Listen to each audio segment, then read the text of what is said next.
Hello, this is Jim. And this is Jim. We're with FST, or Firearms Sales and Training Incorporated, out of Wheatfield, Indiana. And today we wanted to talk with you a little bit about the everyday carry firearms that we prefer. Right now, we've both carried multiples throughout the years. So we figured what we would do is give you a little bit of a heads up as to what we like. What do we like to carry? What are we toting around when you see us out in public? What do we have probably on us? And give you a little idea of why we selected those and what we like about them, what we don't like about them, and go from there. So, Jim? There's a lot of selection as you go to the gun shows, gun stores. Lots of different weapons, different guns to actually consider for your everyday carry.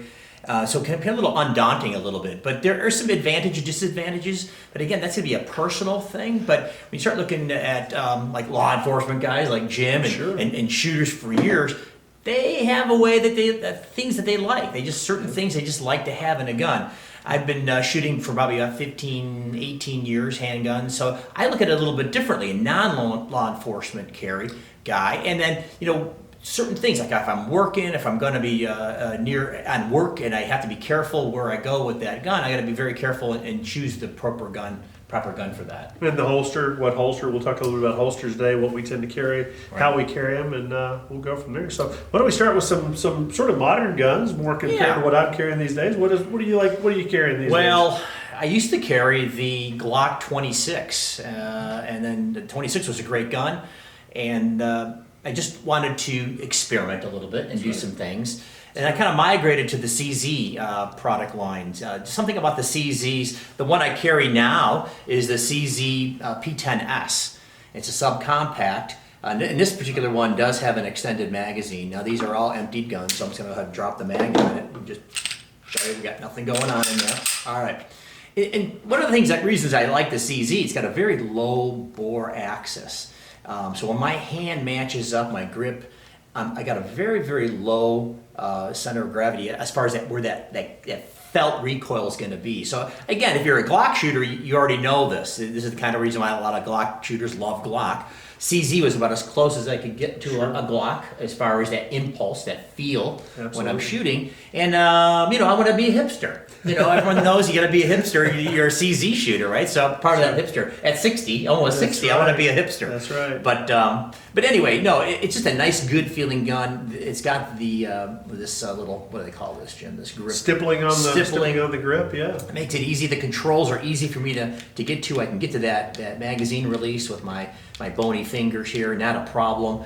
And again, it's just a real simple, easy gun. This gun also, the standard magazine is a 15 plus 1. 15 plus 1. So in that case, I've got plenty of capacity. It's got a great size for concealability. I do match that up with an inside the waistband holster here, and we'll talk more about holsters in a little bit, but it just makes it a nice, easy, compact gun. Also, the standard magazine is flush with the end of the grip handle here. So this extended mag, though, if I did need to use it, it's not that much more. And now I have a little bit more greater capacity. But I have a tendency to think that sometimes this part right here, especially in the summertime, Jim, when I'm trying to conceal with lighter clothes, this can sometimes be a problem. It sticks out. And again, not being law enforcement, I really don't want to, even though it's illegal and everything, to carry, I just really don't want to let people know that I'm carrying. That's right. That's something for you, it's probably not as big a deal. Yeah. We don't mind having a big bulge on our hip if people know we're law enforcement or can find out pretty easily. And the CZ line, what was kind of good for you, I think, you already liked the CZs. They had the old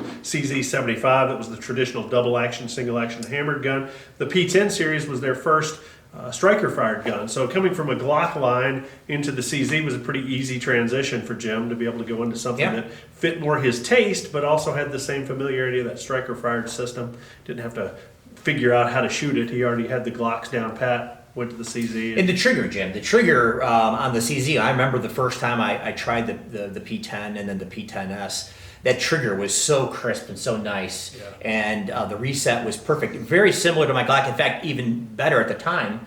a better, I thought, resetting trigger, and the feel for me was better. So it was an easy transition to do it. Yeah, that Glock's a real acquired taste. That trigger, once you get it, it's a really nice trigger. But it definitely they've done improvements. So you think of the Walther PPQs and guns like that, where the striker fired trigger has really been to a large extent perfected. But that CZ was a fine trigger right off the bat as well. Yeah, and so then I kind of migrated because.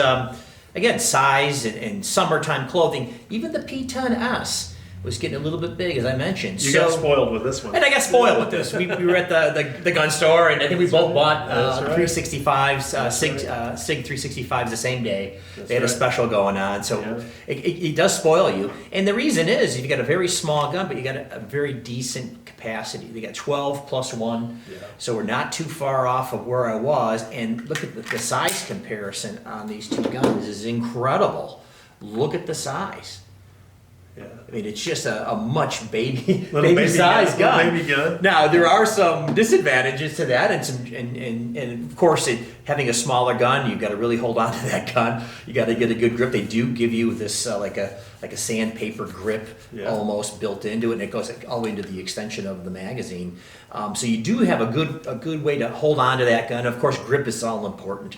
That's one of the number one things. But it is a little bit more jumpier. It barks a little bit more than the CZP-10. Yeah. So, but for the summertime, I like it. Yeah. I can put it into a very easy Remora holster. I mean, it's not for everybody, but Remora, if you want to deep conceal, it's just a real nice package. You don't have to worry about any kind of thing bulging out.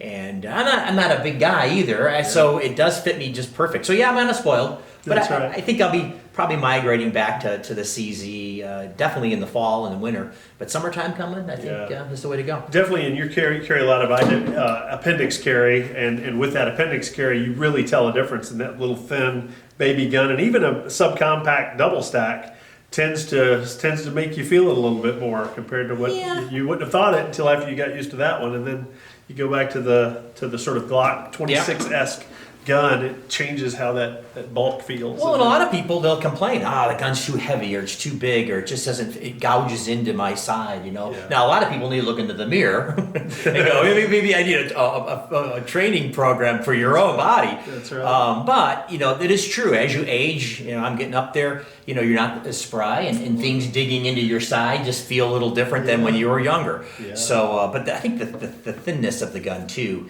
and it's a positive and negative.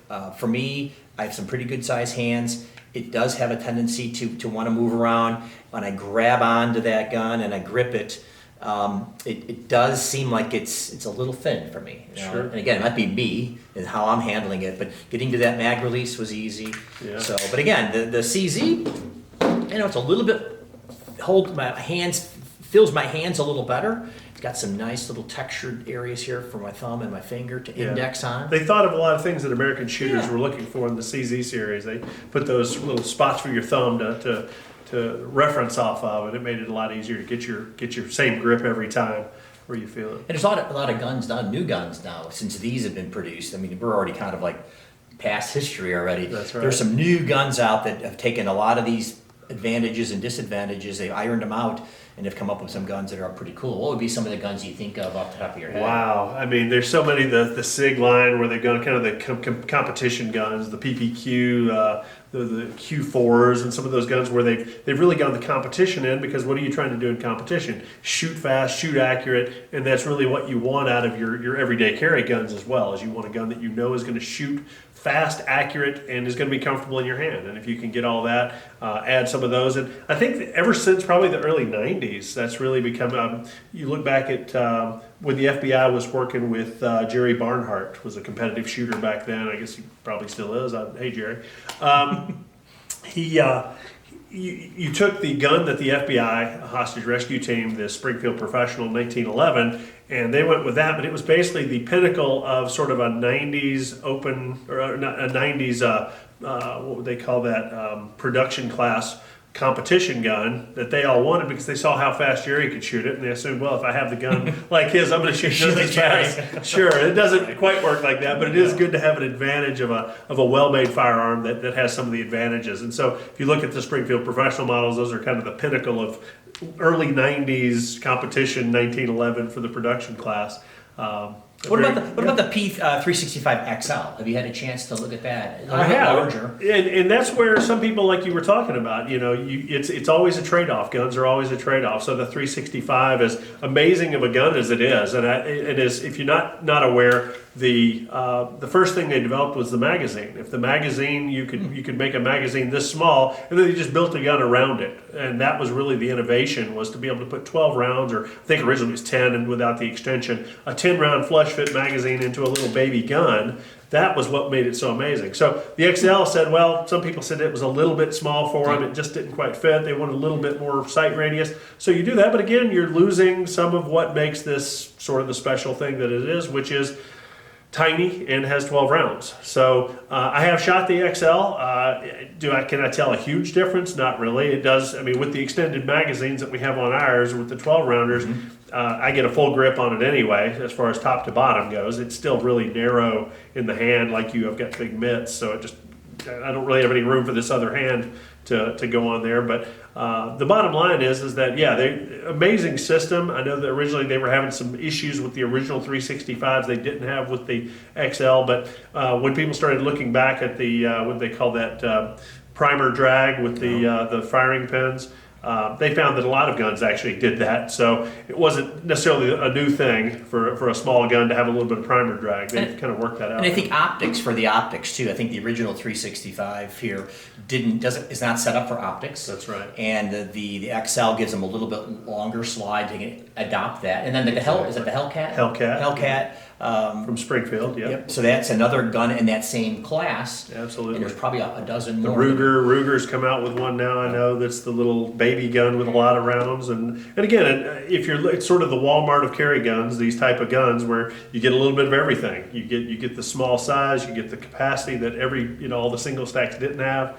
You get a lot of things that these guns never had before, and you can kind of thank SIG for that, because they did sort of start that revolution. Everybody's kind of jumped onto it now. I think Glock now has the 48 and the 43X that are sort of this idea, the single stack size. I think there's an aftermarket magazine that allows you to put 15+1 in one of those guns, which again changes the game when you can get 15 rounds into a small gun.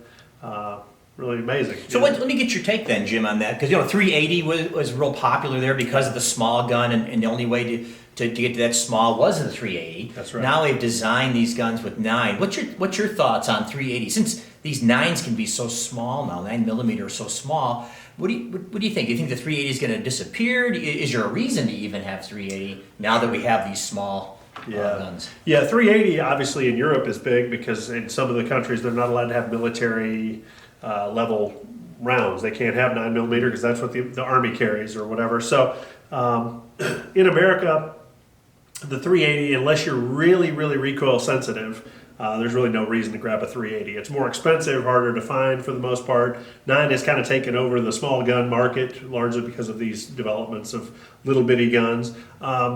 380, I can say, is a lot more controllable in the small guns, but it has a lot less power, a lot less, about 2/3 the power probably. And capacity too. I think they made them even smaller. Sure. So now you're getting around 7+1, maybe 6+1. That's right. And for my experience, and liking, I would like to have that extra capacity. We've talked about it several times. So why don't I carry or like revolvers? So I like revolvers. But for me, and I'll probably get a lot of hate mail for this, I like the extra capacity. Not that I ever will need it, because I know the statistics show, 4, 5, 6 rounds, it's going to be the maximum ever in any kind of conflict or an incident, but I just like to have that little extra. Little Boy Scout in me. Yeah, in the old days, revolvers were loved by law enforcement, loved by people largely because they said, well, the reliability is there. And yes, that's true. It's like James Yeager says, that revolvers are a lot like ex-girlfriends. You only remember the good parts and you don't remember the rough parts. Revolvers fail also, and they're not as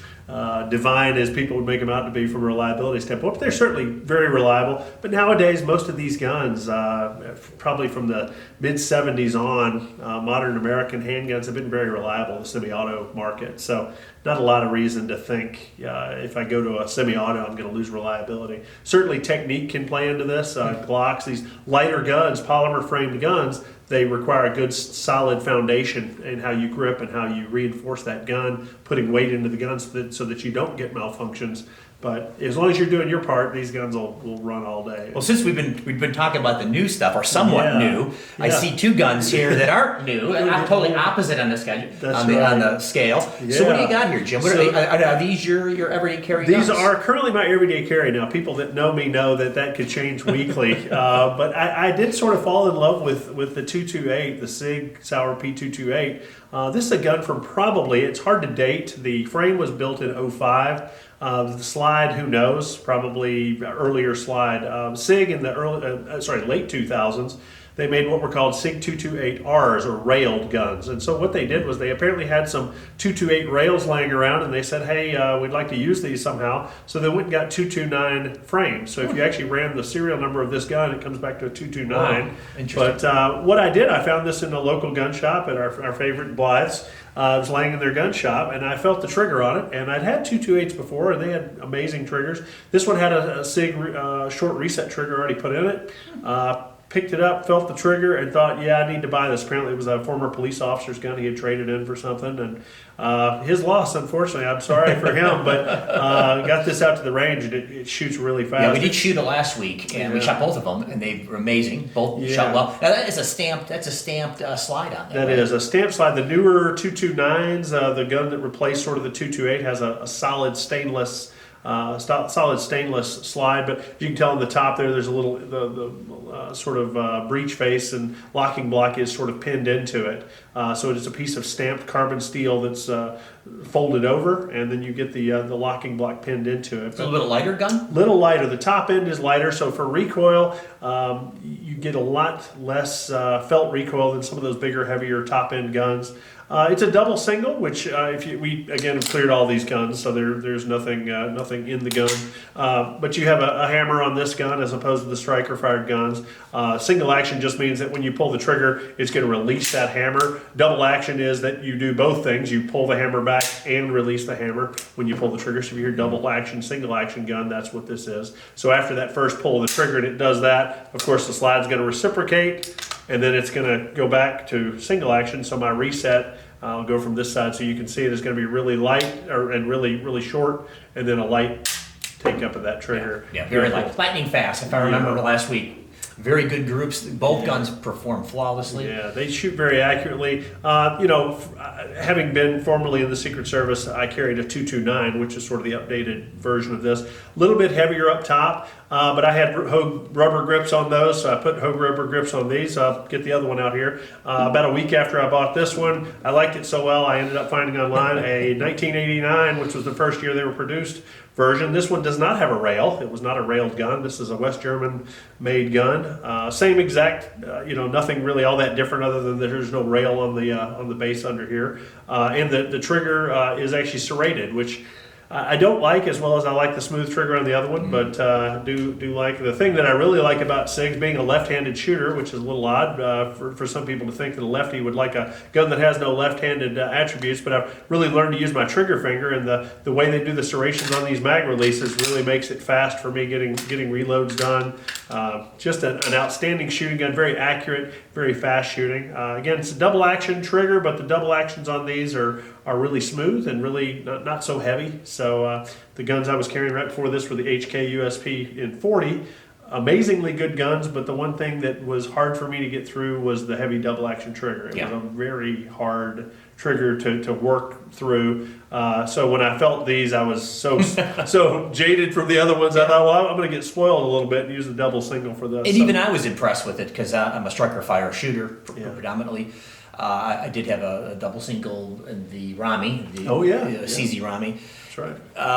But on these, I tell you what, it wasn't that bad. And then once you get to that second shot, it's just Very fast. Yeah, very fast gun. Yeah. And size-wise too, compared to let's say that CZP P10S, Yeah. it's really Yeah, a little bit of difference in the width not is much. a little, but not much. But not much. And here's a Glock 19 for comparison. I mean, you can see the old gold standard. The old, yeah, the standard Glock that everybody 19. says. Yeah, it's not a lot of difference in the Yeah, width. so you're talking not much. I mean, as far as size-wise, is that considered a compact?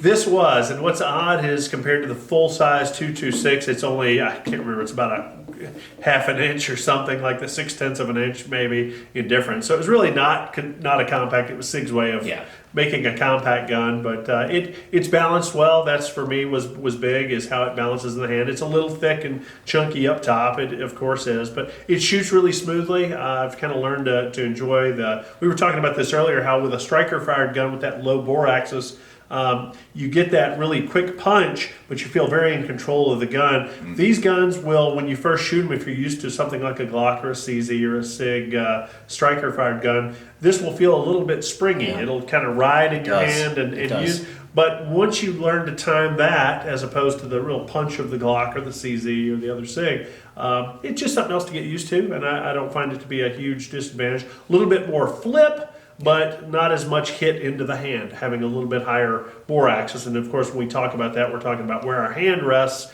as compared to the line of where the barrel is. And the higher up it is, leverage would tell us that it's going to have a little more flip. But with 9mm, and as long as you don't have an incredibly large slide, it's gonna run. And I think pretty technique. quickly. When you start off with these guns, you're going to get to like one or the other, and then switching back and forth. Obviously, take a little bit of learning, right? That's right. So, I mean, I've shot those. I still prefer the low bore axis and the field, the striker fires. However, I get a real good warm feeling when I shoot these again. I'm like, wow, that trigger, that second shot is so quick and so fast. So they're again trade-offs to which way you're going to go. Again, size of the gun for some won't matter, but for others it will, and how you can conceal and how you can do that. And we mentioned the Remora, that's just and I think a lot of people would say, well, there's no real good retention there. I've been running Remoras for 20 years. At least, And sweaty days, hot days, it just grips on everything. And this is that same original one that I've had for a long time. So I understand it. But retention's not going to be completely there, but you can make it work. And That's I think right. for certain situations, this is a real good. What do you carry? Yeah, normally I'm running it on my hip, like the old school throwing it on the hip. This holster I happened to have when I bought them, which was an old P229, 228 holster. It's a Galco concealable, which has always been my favorite for carrying in general. But like Jim said, there's advantages and disadvantages to each. A lot of people carry appendix. I'm still carrying off on the side, up on the hip, and I'm comfortable with that position. The way that I tended to do close quarters things, it tends to lend to me to be able to get the gun away from the bad guy and also get to the gun. But there's advantages to the other. I've carried appendix in the past, and I would not tell anybody that's not an advantageous way to carry as well. Because again, you can protect the gun right in front of you. You can get to it very quickly. It's got a lot of advantages too. And we do a class on that too. We do have a close quarters class. That's right. That we actually show you and explain these things, and you get the strengths and weaknesses of both. Yep. And definitely, when we're grappling and doing some things with the students, it's interesting to see the reaction on how they maybe switched where they carry. Some do the behind the back thing, and then when you're grappling, you're never going to be able to get to that. Yeah. And you also don't have that retention. So again, each has strengths and weaknesses. Yeah. So look for future classes on that. We'll probably do a couple this year. Oh I yeah, think. definitely. Got a home defense class coming up on May 1st. That'll be up at Blythe's in Valparaiso, Indiana. Be a really good time, sort of how to set up an ambush in your house and get to the bad guy, keep the bad guy from getting to you before you get to him. So that would be a lot of fun. We're looking forward to that. That class people tend to like, especially the stress course. We get them in the middle of situations, and you'll be using your gun in ways you haven't used before. We get out onto the range instead of behind the little barriers we all have to stand behind at the range and have some fun. So, But the shooting part's good, but I tell you what, I would say, since we've been doing this the last couple of years, the classroom and the things that we get into as far as mindsets and how to. We get a lot of students that come in who have experience shooting or had another instructor, and we certainly quickly find that a lot of those skills really haven't been honed. They've been taught, but that transition between being taught and actually learning to in apply doing it. those, is a real problem. So yeah. I think if you do come to our classes, although sometimes they're quite long, we go over the basics because you really can't have a foundation of knowledge if you don't have the basics, right, Jim? Yeah. And I would say almost consistently, every class will have one or two folks who are struggling. We're talking about reloads, manipulating the gun, handling safeties. And again, we will help you with these things, and that's the whole point of FST and firearm sales and training.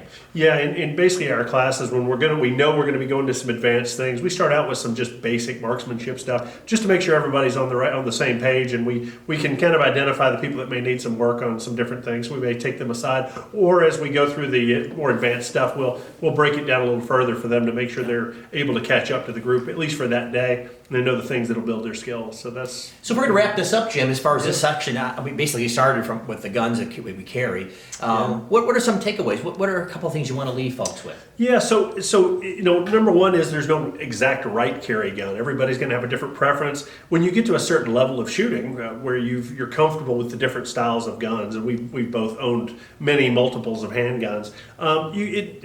As I guess there's a guy on YouTube, Nothing Fancy, always talks about that there's two kinds of cool. There's the one kind of cool is it works really well for me, it shoots really accurately, and then there's also the second kind of cool is I just like it. It's a cool gun. It's something that brings in something that I enjoy. So it's like buying a Beretta because Mel Gibson carried one in Lethal Weapon or something like that. So you got to have that part of it too. You got to like the gun that you carry, but also it's a tool, and you want to make sure that you can blend both of those. Yeah. You don't want a gun just because it's cool. A lot of guys go out and buy Berettas and they go, well, it's hard to carry because it's huge and practicality. It's got to fit both of those. So I think in these guns that we've shown you today, they could all be practical. They could all work just depending on your skill level, how you get used to the triggers. There's no trigger I would say you can't learn to master, but some are easier than others. Striker fired guns are inherently easier on the front end to learn. They're the same trigger pull every time, and the triggers that are out now, Glocks take a little getting used to. They get that initial kind of thunk trigger that you got to get some time on the trigger.